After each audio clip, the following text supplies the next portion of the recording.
આજે આપણે આ વિડીયોમાં જાણીશું માઇગ્રેનના એક દર્દીનો અનુભવ. મારું નામ વૈદિક કૃષ્ણા પટેલ. ગ્લોબલ અગ્નિકર્મ સેન્ટરમાં હું આપનું હાર્દિક સ્વાગત કરું છું. માઇગ્રેન શબ્દથી અત્યારે મોટાભાગના લોકો પરિચિત થવા લાગ્યા છે. માઇગ્રેન એટલે એક વિશિષ્ટ પ્રકારનો તીવ્ર માથાનો દુખાવો. પેશન્ટને માઇગ્રેનના દુખાવાની શરૂઆત થયા બાદ દુખાવો 4 કલાકથી માંડી 72 કલાક એટલે કે 3 દિવસ સુધી પણ રહી શકે છે. પુરુષોની સરખામણીમાં સ્ત્રીઓમાં માઇગ્રેનનું પ્રમાણ વધુ જોવા મળે છે. આવા જ એક પેશન્ટ કે જેમનું નામ મનીષાબેન મોરડિયા, જે છેલ્લા 9 વર્ષથી માઇગ્રેનથી પરેશાન હતા.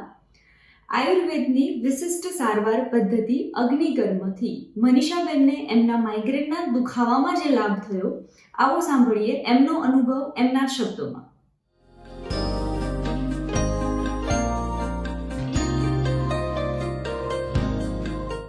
મારું નામ મોરડિયા મનીષાબેન ઘનશ્યામભાઈ છે અને મારી ઉંમર 38 વર્ષની છે.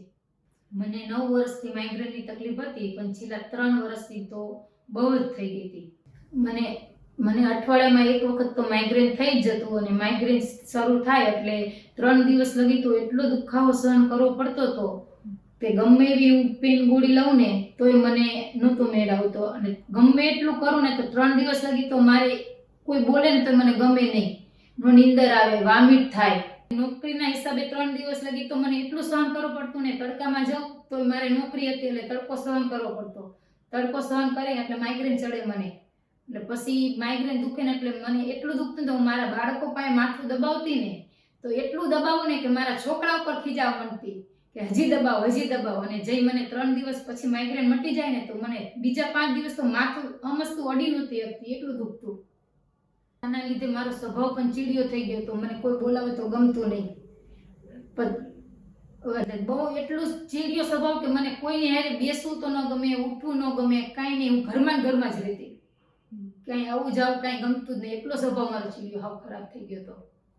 હું બહાર ગામ જતી ને તો મુસાફરી કરીને સવારમાં વહેલું ઉઠીને જવું પડે અને બપોરે સાંજે પાછું આવવાનું હોય, તો મને એટલું માઇગ્રેન થતું ને કે મુસાફરી કરવાની બીજી વખત મને ઈચ્છા નહોતી થતી, અને આવી અને ઘરનું કામ કરવું પડતું.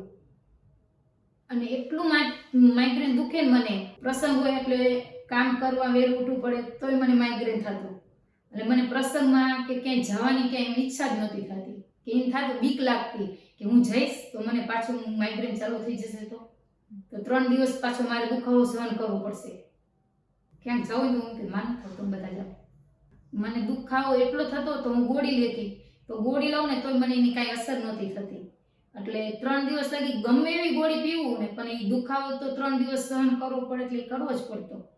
આ દુખાવાના કારણે મને એટલી તકલીફ પડતી ને તે ઘરના ને બહારના કારણેથી મને એમ થતું કે આ દુખાવો મને મળશે નહીં. અને મને તો મગજમાં એવા વિચાર આવતા કે મને મગજમાં કેન્સર હશે કે આમ હશે એવું થતું. પછી બધા રિપોર્ટ બધા એમ કે આ જગ્યાએથી દવા લેવો, આ જગ્યાએથી દવા લેવો. તો મેં બધે દવા તો બધે લીધી પણ મને ક્યાંય ફેર જ નહોતો પડતો. મને માઇગ્રેન ચડ્યું ને એટલે મને મગજના ડૉક્ટર પાસે ગઈ. ત્યાં મેં 6 મહિના દવા લીધી. એ લોકોએ સીટી સ્કેન કરાવવાનું કીધું, બધું કીધું, મેં બધું કર્યું. પણ 6 મહિના દવા લીધી, દવાથી મને રાહત થઈ. પણ જઈ દવા બંધ થઈ ને એટલે પાછું માઇગ્રેન મને ચાલુ થઈ ગયું. એટલે પછી અમે ડૉક્ટરને બતાવી ગયા તો એ કહે કે નહીં, તમારે દવા તો લેવી પડશે. પછી એમ થયું કે દવા આટલી બધી દવા પી તો પછી કિડનીને નુકસાન કરે, એટલે પછી અમે દવાનું બંધ કરી દીધું. અને પછી અમારા કોઈ રિલેટિવ હતા એમને અમને અગ્નિકર્મ સેન્ટરનું બતાવ્યું. એમને માઇગ્રેનનો જ પ્રોબ્લેમ હતો, એમને સારું થઈ ગયું હતું. એટલે પછી અમે અગ્નિકર્મ સેન્ટરમાં ડૉક્ટર કૃષ્ણાબેન પાસે અમે દવા લેવા માટે આવ્યા. પહેલી જ વખત અમે બતાવવા આવ્યા જે અગ્નિકર્મ સેન્ટરમાં, પહેલી વખત જ મારી ટ્રીટમેન્ટ થઈ તો મને ઘણી રાહત મળી. એટલે મેડમને પછી મેં કીધું મને સારું છે.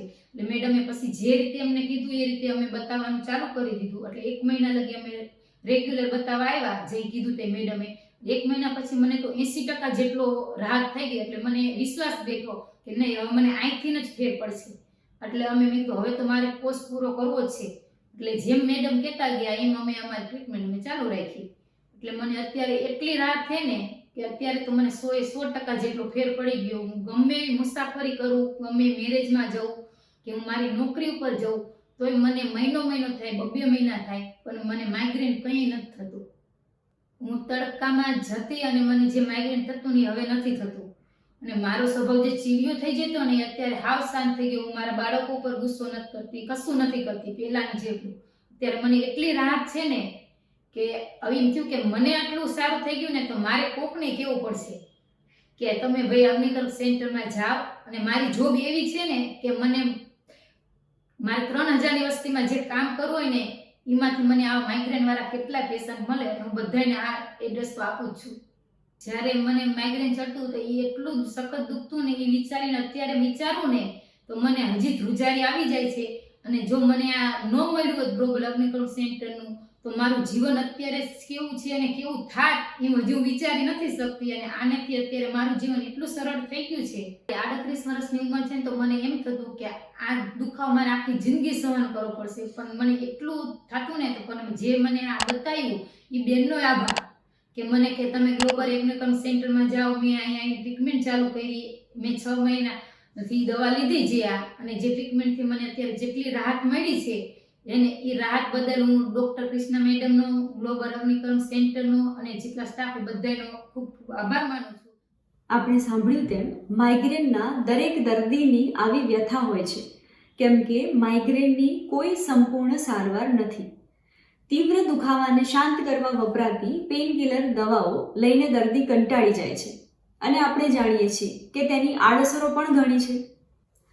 માઇગ્રેનના દર્દીને કોઈ પણ જાતની આડઅસર વગર તેમજ ઝડપથી રાહત આપનારી આયુર્વેદની વિશિષ્ટ સારવાર પદ્ધતિ અગ્નિકર્મ એટલે કે થર્મલ માઇક્રોકોટરી ટ્રીટમેન્ટ કે જેનાથી મનીષાબેનને તેમના માઇગ્રેનના દુખાવામાં સંપૂર્ણ આરામ થયો. મનીષાબેન મોરડિયા કે જે ગ્લોબલ અગ્નિકર્મ સેન્ટરમાં પ્રથમ વખત 26 જુલાઈ 2020માં આવ્યા હતા. તેમનું પ્રથમ અગ્નિકર્મ સેશન આપણે 26 જુલાઈ 2020 એ કર્યું હતું. ફક્ત 1 મહિનાની ટ્રીટમેન્ટ અગ્નિકર્મના 4 સેશન બાદ મનીષાબેનને એમના માઇગ્રેનના દુખાવામાં 80% રાહત હતી. અને આજે 26 મે 2021 મનીષાબેનને એમના માઇગ્રેનના દુખાવામાં સંપૂર્ણ આરામ છે. આવા તો માઇગ્રેનના ઘણા બધા દર્દીઓને અગ્નિકર્મ સારવારથી નવું જીવન મળ્યું છે. અને ખરેખર દર્દીઓના અનુભવ પ્રમાણે, દર્દીઓના કહેવા પ્રમાણે કે અગ્નિકર્મ સારવાર માઇગ્રેનના દર્દી માટે આશીર્વાદ સમાન સાબિત થાય છે. માઇગ્રેન અને થર્મલ માઇક્રોકોટરી એટલે કે અગ્નિકર્મની વધુ માહિતી માટે અમારી વેબસાઇટ www.tmcmigraine.com અને www.globalagnikarma.com ની વિઝિટ કરો. માઇગ્રેનને લગતા વધુ વિડીયો જોવા માટે અમારી યુટ્યુબ ચેનલ સબસ્ક્રાઇબ કરો અને અમારું ફેસબુક પેજ લાઇક કરો.